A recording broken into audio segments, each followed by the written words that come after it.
In section 3.5, we are going to talk about reflections. And the first example over a reflection is a reflection over the y-axis. So if you look at our image, which is on the left, and our pre-image, which is on the right, you can see we started on the right and we flipped it over that y-axis. So there are two different ways that we can find the new points from a reflection over the y-axis. And the first way is to count. So our first way is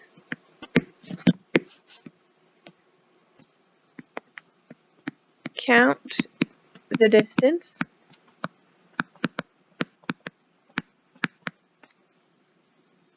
from the y-axis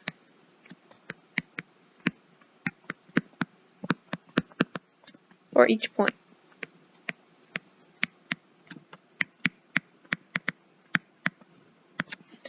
If we do that on our example here, you can see that our point A is 1 point away, or 1 unit away from our y-axis on this side, and our point A is 1 unit from the axis on the left side. Same thing for B, it's 2 units away, B prime is 2 units away. C prime and C is 5 units away, C prime is 5 units away. So that's one way we can find the y-axis reflection. If you notice, my first question is, do the y values change?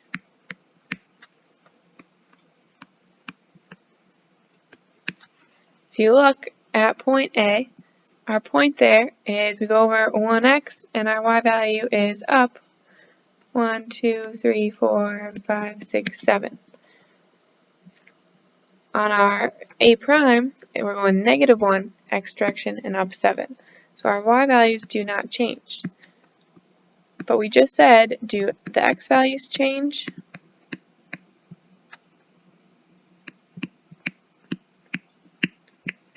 We just said our A was 1 and our A prime was -1. So yes, they do change, and they change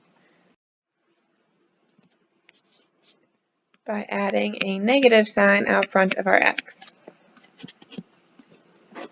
Okay, so there are two ways we can do this reflection over the y-axis. The first is to count, and the second is to use our transformation -x, y. So we could just make all of our x values negative. That would give us our new reflection over the y-axis. Okay, if we look at the x-axis on the other side, we can do the same thing, except this time we're going to count the distance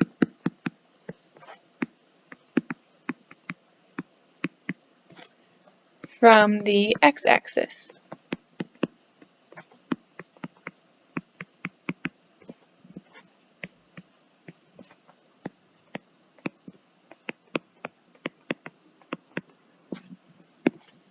So if you look, our A is up about 1.5, and our A prime is down about 1.5. It's going to be the same for B. We go up about 3.5, down 3.5. C, we're going up 1.5. C prime, we go down 1.5. So it's the same process as it was for the y-axis. Now this time, if we look, do the x values change?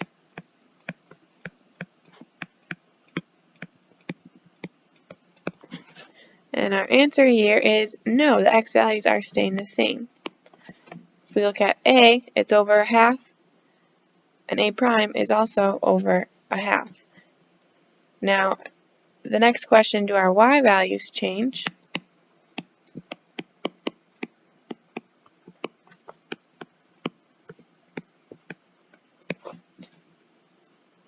Our A is up 1.5 and our A prime is down 1.5. So they do change. And this time, instead of x being negative, our y is going to be negative.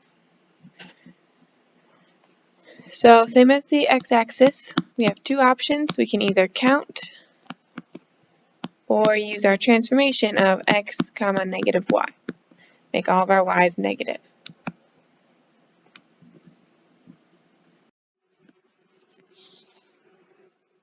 Okay, so our last example is an example reflected over the origin. And this means that we have to reflect over both axes in order to get that reflection over the origin. So we're going to first reflect over one axis and then reflect over the second. Now, let's write this off to the side so we remember. Must reflect over x and y.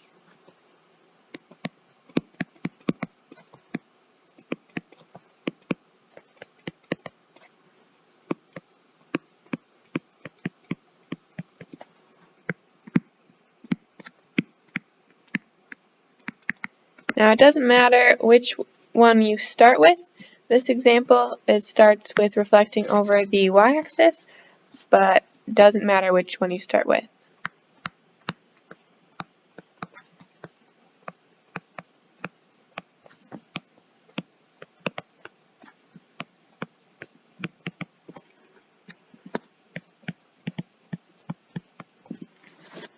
Okay? So if we look at this example, it starts with reflecting over the y-axis, and here do x values change for our y-axis? Our answer is yes, our x values do change because we have a negative x out front. And I'm going to leave that blank for a second. When we look at our second reflection from 2 to 3, do the y values change?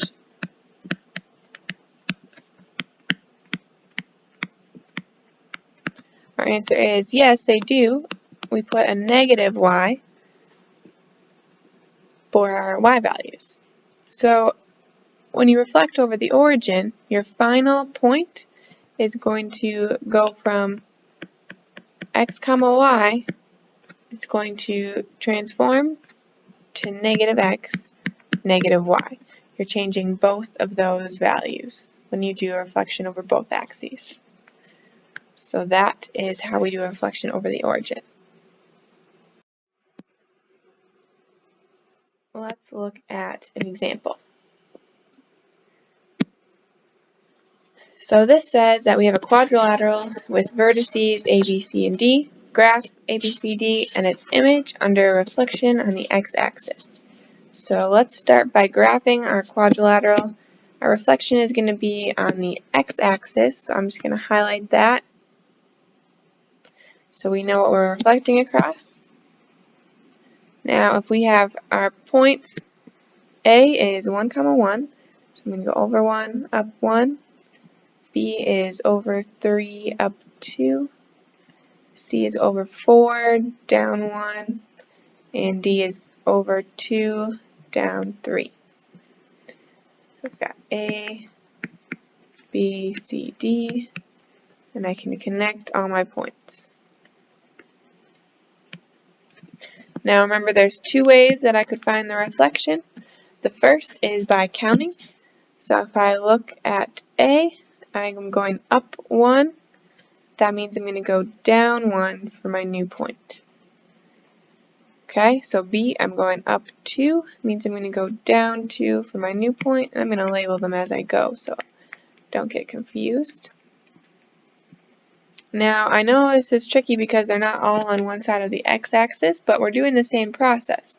So if our original point C is down 1 from the x-axis, means we're going to go up 1, C prime. D, if our original D is down 1, 2, 3, we're going to go up 3. And then when we connect our points, this creates our new image. That is what it looks like when it's reflected across the x-axis. So everything that was below the x-axis flips to the top, and everything that was on top flips to the bottom. The other way we could have done it is listed our points here.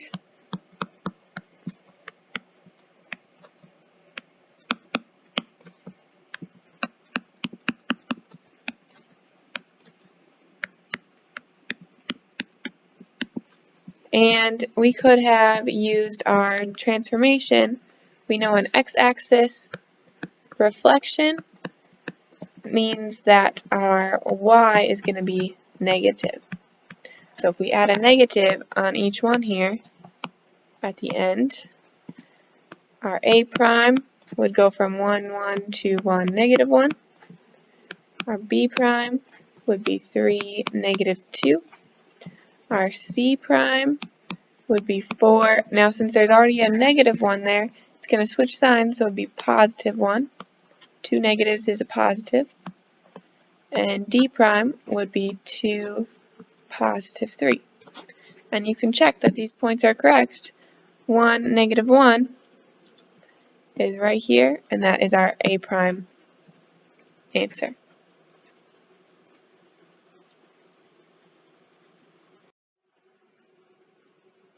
Now let's look at an example for a reflection on the y-axis. So I'm going to start again by graphing my points. I have r is negative 1, 3. S is over negative 5, down 2. And t is 0, 1. So this is my original triangle, my pre-image. And it asks me to graph, which I just did, and graph its image reflected in the y-axis. So since we counted first last time, I'm going to start by listing my points.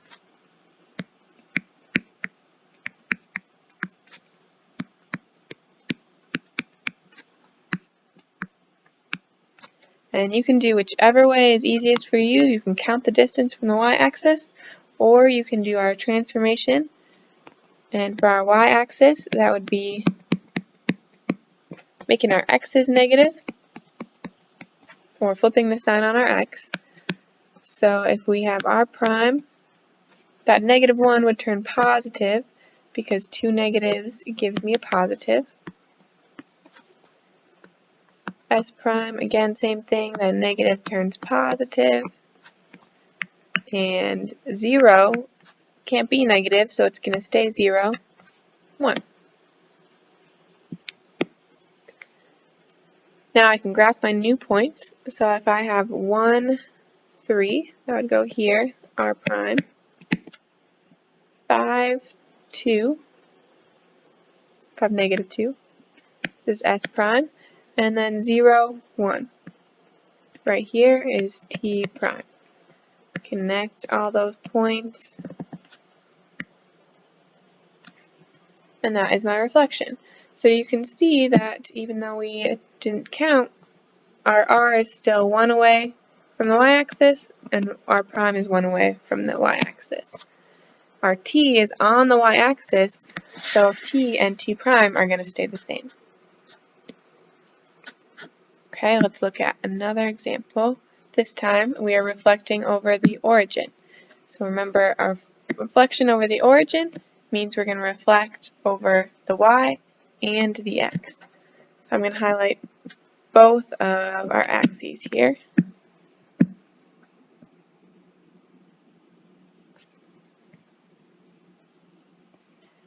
Now if we start by graphing our original, our first point is negative 2, 2. Then we have 3, 1. We have 4, negative 1.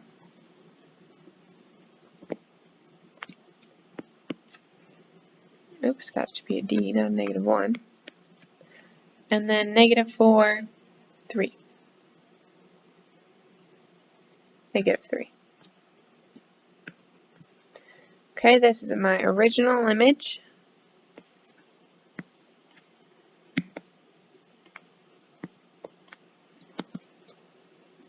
And I'm reflecting it over the origin, so it means I'm going to reflect it over the y-axis and the x-axis. And it doesn't matter where I start, so I can pick which axis I want to do first. I'm going to start with my y-axis. So if I do that, I'm going to count the distance. It's 1, 2, 3 away, so I'm going to go 3 away this way. My r is 2 away, so I'm going to go 2 away this way. Then my v is 1, 2, 3, 4 away, so I'm going to go 4 away the other direction. And d is also 4 away, so I'm going to go 4 away in this direction. Okay, so this is my first reflection over my y. Now I need to take that and reflect it over my x. I'm going to erase this line in here.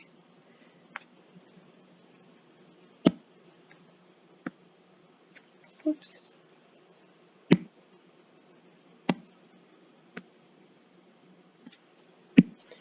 Fix these. Oops.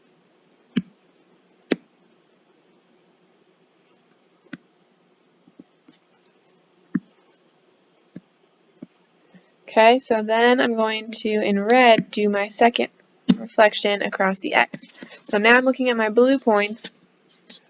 I'm going to count across my x-axis. So my r is up 2, means my new r is going to be down 2, my r double prime. My u is up 1, so I'm going to go down 1. D is down 1, so I'm going to go up 1 here. And v is down 3, so I'm going to go up 3 here.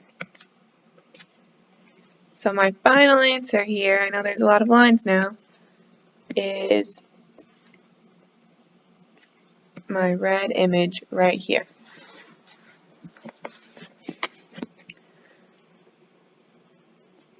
So an easier way we could have done this would have been to take our points, r, negative 2, 2, and done our transformation of negative x, negative y. So if we did that with r, our r double prime would have been 2, negative 2. And if we check our new r double prime, it's right down here. It is over 2, down 2, and that is what it should have been. So that is one way to do our reflection across the origin without having to graph all the steps in between.